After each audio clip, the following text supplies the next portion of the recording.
Hey guys, welcome back. I hope that you have been able to complete exercise 3 as we are now quickly going to mark that one.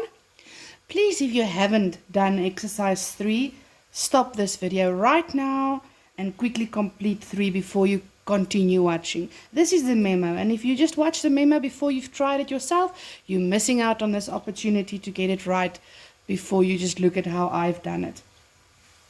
So, if you have completed it, let's see how it went.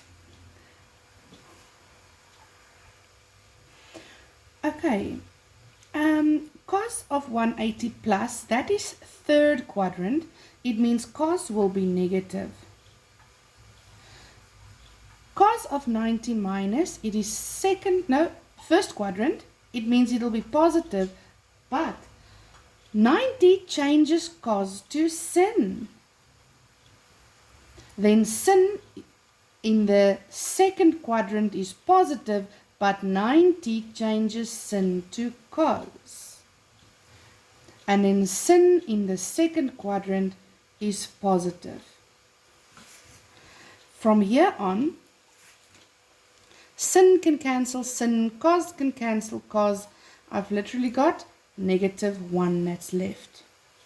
Let us look at number 2. Sin of 90 minus, that is referring to the first quadrant, it is positive, but 90 changes sin to cos.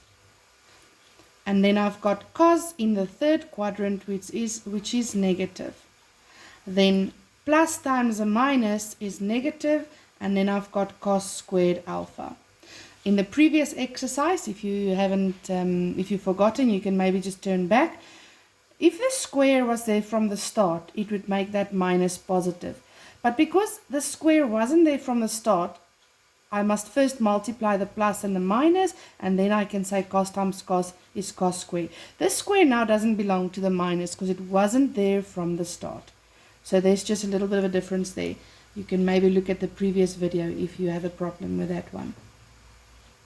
Let us look at number 3. At number 3, there was a little bit of a problem, actually a mistake. This cannot be alpha, alpha, alpha, and then that one must be theta. They have to all be the same. So please just fix that one to also be in line with the other angles. Right. Remember that this one has got 2 terms. There's one term, and this is a second term. Then they are added. Okay, so tan of 180 plus, it's in the third quadrant, tan is positive. Cos of 90 plus, that is the only cofunction that is actually going to be negative. Cos of 90 plus will be negative sin. Study, study, study work, guys. So this one will be negative sin alpha. Remember, 90 changes cos to sin, but this is second quadrant, cos is negative. Then I've got sin of 360 minus fourth quadrant, sin is negative. Multiplied by that positive, it will be negative. And tan of 180 minus, it's also negative.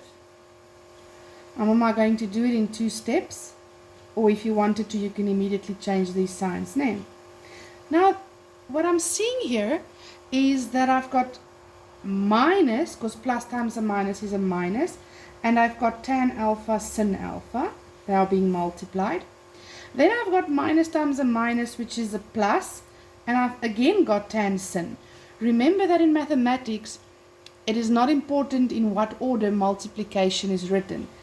1 times 2 is the same as 2 times 1. So if you want to, you can switch these two around.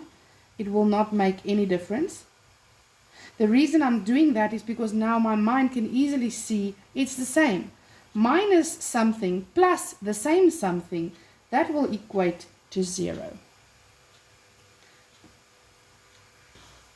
Okay, number 4. Cos of 90 minus first quadrant positive, 90 changes cos to sin. And this one is already just an acute angle, so it can stay as it is. The square is there originally. It means no matter what the sign of cos will be, it will be positive. Sin times sin will be sin square. Now later on in some of the next videos I will teach you that sin square plus cos square will equal to be 1. But at this stage we don't know it, so we will just leave it as it is there. Okay, let us have a look at number 5. The square is there from the start, so it will be positive no matter what the sign should be. And this one, it will be positive because of the square, but that minus will still remain negative. Then 90 changes cos to sin. So if I've got sin square minus sin square, I will again have 0 left. Let us do the last one here in this exercise, number 6. Because of the square that's there from the start, this one will stay positive. Then cos of 90 plus, its second quadrant, it is negative, but 90 changes cos to sin. And then sin in the second quadrant is positive. Oops. Then sin square's got nothing to do, it stays the same. Minus times a plus is a minus, and then sin square, because sin times sin is sin square. Those all cancel. I've got negative 1 left. This is again, that square was there from the start, that's why it's positive. But this square wasn't there from the start, that's why I'm looking at the signs to determine that sign. These two are different. Please make sure that you understand the difference between these two that's got the squares. Okay guys, I'm going to send you this video and then I'll quickly do exercise 4.